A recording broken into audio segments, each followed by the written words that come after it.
இயக்குனர் ப. ரஞ்சித் தமிழ் சினிமாவில் மிகவும் முக்கியமான இயக்குனராக உள்ளார். சினிமா தளத்தில் மட்டுமல்லாமல் அரசியல் மற்றும் பண்பாட்டு தளத்தில் மிகவும் தீவிரமான அம்பேத்கரிய தத்துவத்தை முன்னிறுத்தி செயல்படுவராக உள்ளார். இவரது நீலம் பண்பாட்டு மையம் நடத்திய வேர்ச்சொல் இலக்கிய நிகழ்வில் கலந்து கொண்டு பேசிய ப. ரஞ்சித் விஜய் டிவியில் ஒளிபரப்பாகும் நீயா நான் நிகழ்ச்சி குறித்து காட்டமாக விமர்சித்து பேசியுள்ளார். இது தற்போது பலரது கவனத்தையும் ஈர்த்துள்ளது. இயக்குனர் ப. ரஞ்சித் தமிழ் சினிமாவின் திசை வழிபோக்கினை மாற்றிய இயக்குனர். இவரது இயக்கத்தில் வெளியான படங்கள் அனைத்தும் அம்பேத்கரியம் குறித்து தெளிவாக பேசி வருகிறது. மேலும் இவரது நீலம் புரொடக்ஷன்ஸ் நிறுவனம் தயாரிப்பில் வெளியாகும் படங்கள் அனைத்துமே சமூகத்தை பண்படுத்த எடுக்கப்படும் படங்களாக உள்ளன.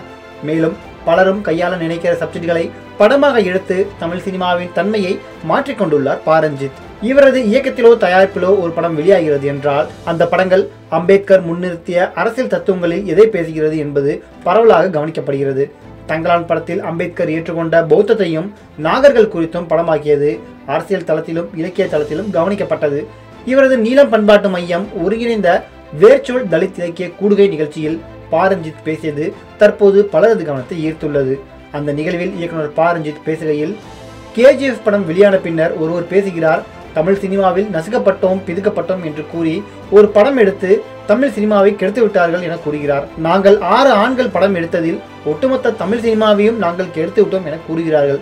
நசுக்கப்பட்டோம் பிதுக்கப்பட்டோம் அமுக்கப்பட்டோம் எனும் வார்த்தைகளை தமிழ் சமூகம் இப்போது வரை அனுமதித்து வருகிறது. சமீபத்தில் கூட நீயா நான் நிகழ்ச்சியில் ஒருவர் பேசும்போது அந்த வார்த்தைகளை பயன்படுத்தி தொடர்ந்து பேசுகிறார். உண்மையிலேயே உங்களுக்கெல்லாம் குறைந்தபட்ச அக்கறை கூட கிடையாதா? ஒரு சமூகத்தை பற்றி மோசமான உரையாடலை நிகழ்த்துவதற்கு ஒரு வார்த்தையை பயன்படுத்துகிறார்கள். அந்த வார்த்தையை எந்த விதமான எடிட்டும் செய்யாமல் நிகழ்ச்சியை ஒளிபரப்பு செய்கிறீர்கள். அந்த வார்த்தையை தவிர்க்கலாம், தொடர்ந்து பேசிக்கொண்டே இருக்கிறீர்கள். இதற்காகத்தான் நாங்கள் படம் எடுக்கிறோம். நாங்களும் படம் எடுக்கவில்லை என்றால் இவர்கள் அனைவரும் ஒட்டுமொத்தமாக புரட்சியாளர்களாக மாறியிருப்பார்கள். நாங்கள் தான் உங்களை வாழ வைத்தோம், நாங்கள் தான் உங்களுக்கே உணவளித்தோம், நாங்கள் தான் உங்களுக்கு எல்லாம் கொடுத்தோம் என்பதுதான் தொடர்ந்து கொண்டே உள்ளது. நீங்கள் இல்லை என்பதை நாங்கள் சொல்வதுதான் இங்கு பிரச்சனையே. அந்த வார்த்தையை எப்போதும் பேசிக்கொண்டே உள்ளார்கள். தொடர்ந்து பல நிகழ்ச்சிகளில் பேசுகிறார்கள் என மிகவும் காட்டமாக ப. ரஞ்சித் விமர்சித்துள்ளார்.